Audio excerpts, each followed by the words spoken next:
It was the prison break of the century, or maybe even the prison escape of all time. How two men plotted and carried out the seemingly impossible escape from one of the United States' most secure prisons.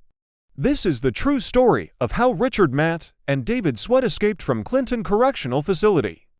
Don't forget to like, comment, and subscribe for more untold prison break stories and real life. In June 2015, over the course of 3 weeks, two convicted killers made a daring bid for freedom, embarking on one of the most brazen prison escapes in U.S. history. It had everything: double-crossing inmates, a prison worker with a twisted agenda, chases, shootouts, and close calls, all set against the backdrop of the vast and dense forests of upstate New York. On June 6, 2015, at about 5:30 a.m., surveillance cameras captured two unlikely figures slipping out of Clinton Correctional Facility and disappearing into the pre-dawn darkness. They were Richard Matt, a 48-year-old serving 25 years to life for murder, and David Sweat, 34, locked up for 30 years after being convicted of killing a sheriff's deputy. Their method of escape was nothing short of audacious. These men did not simply walk away from the prison. No, they made their way out by burrowing through the bowels of the facility itself. How exactly they did this remains one of the biggest questions in the prison escape saga. At first glance, Clinton Correctional Facility looks like your standard high-security jail, a nondescript structure surrounded by razor wire and armed guards, but appearances are deceptive. Richard and David had been eyeing the prison tailor shop for months, where Joyce Mitchell worked. With some inmate clients, she would cut their clothes, patching them up or making alterations. But off the clock, she had another agenda. See, Joyce had her own problems. Her marriage was in shambles. She was having an affair with fellow prison employee Gene Palmer and needed money. Enter Richard Matt, a manipulative and charming killer. He knew how to make women do what he wanted them to do. Before long, Joyce was doing Richard's bidding, smuggling hacksaw blades and other tools into the tailor shop, hiding them inside wall panels or toilet tanks. It was here in this innocuous spot, the tailor shop, where the seeds of the breakout were sown. Richard and David collected the blades and fashioned them into makeshift weapons, hacking away at the thick steel cell walls over the course of several months. And when I say thick, I mean really thick. We're talking about steel reinforced with concrete embedded with rebar, the kind of material that's nearly impossible to cut through.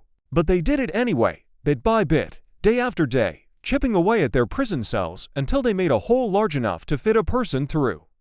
The plan was audacious. Once free from their cells, they would crawl through a series of underground pipes leading to a manhole just outside the prison perimeter. This part of the escape was crucial and incredibly dangerous. They could end risk being detected as they made their way through the labyrinth of tunnels beneath the prison. The slightest noise or tremor could alert the authorities to their presence. As the hole in the cell wall grew larger, so did the urgency of their mission. With each passing day, the risk of getting caught increased exponentially, and yet Richard and David pressed on, driven by their desire for freedom and perhaps a morbid fascination with testing the limits of possibility. By May, the hole was complete and the escape imminent. All that remained was to put the plan into action. The chosen night was June. Under the heavy moonlight casting long shadows across the prison yard, the two inmates slipped into their carefully prepared escape clothes, dark shirts and pants that would let them melt into the night. Their faces were smeared with thick black grease, masking every feature and making them nearly invisible in the darkness. Each carried a duffel bag containing hacksaw blades, a screwdriver, a hammer, pliers, and a flashlight. They then made their way to the tailor shop, where Joyce Mitchell would play a pivotal role in their daring escape.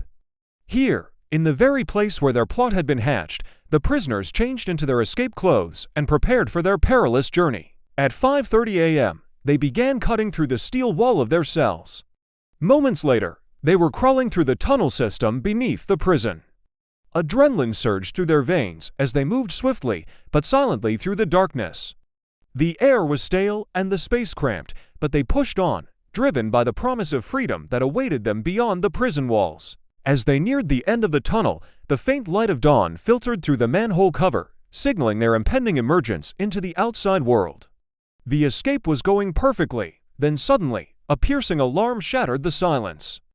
Spotlights sliced through the darkness, and the prison came to life with the urgent shouts of guards. Alarms blared, dogs barked, and the cacophony of pursuit swelled around them. Had they been detected, Was their freedom already slipping through their fingers? Emerging from the manhole, they found themselves in a clearing near the prison. Now, according to the plan, they were supposed to stay hidden in the woods for 48 hours before heading south to Mexico. But within hours, a massive manhunt involving hundreds of officers, state troopers, U.S. Marshals, and even a team of elite soldiers was underway. Back at the prison, Joyce Mitchell was arrested after prison officials discovered the inmates' escape. She had cut through the steel bars of their cells with a hacksaw and helped them escape through the underground tunnel. What's even more shocking is that Joyce apparently informed Richard and David about the manhunt and helped them evade capture for days. But why? Why would someone jeopardize their own freedom and security to help a convicted murderer's escape? Well, the answer lies in the murky depths of Joyce's troubled mind. At the time of the escape, Joyce was entangled in a web of deceit and desperation. Her marriage was falling apart, her affair with Gene Palmer was causing emotional turmoil, and she was deeply in debt. Richard Matt, with his silver tongue and criminal charm, had manipulated her into a twisted game, promising her a share of the $2 million reward that the inmates would receive if they successfully escaped. Joyce found herself ensnared in a dangerous plot, driven by a combination of desperation, deceit, and the allure of easy money. Now, meanwhile, Richard and David had vanished into the dense, unforgiving terrain of upstate New York. For 3 weeks, they evaded capture as they made their way south towards the Canadian border. During the manhunt, there were numerous close calls. The public was on edge and law enforcement was relentless in their pursuit. Then came the moment that would bring the escape to a dramatic conclusion. On June 28, 2015, a cabin owner spotted a man matching David's description in the area. An intense manhunt ensued, leading to a clearing where a state trooper finally spotted the fugitive. Shootout ensued and David was hit multiple times. Despite being wounded, he managed to escape, but only for a short while.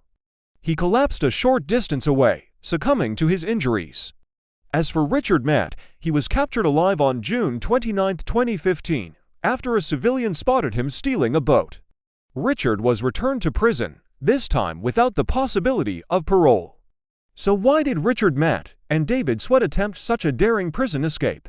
Perhaps it was the lure of freedom, the desire to outrun the consequences of their past. Maybe it was a test of will, a bid to prove that they were smarter than the system that had confined them. Whatever the reason, their escape attempt was a masterclass in planning and execution, a testament to the lengths to which desperate individuals will go to reclaim their freedom. Now, what do you think about this case?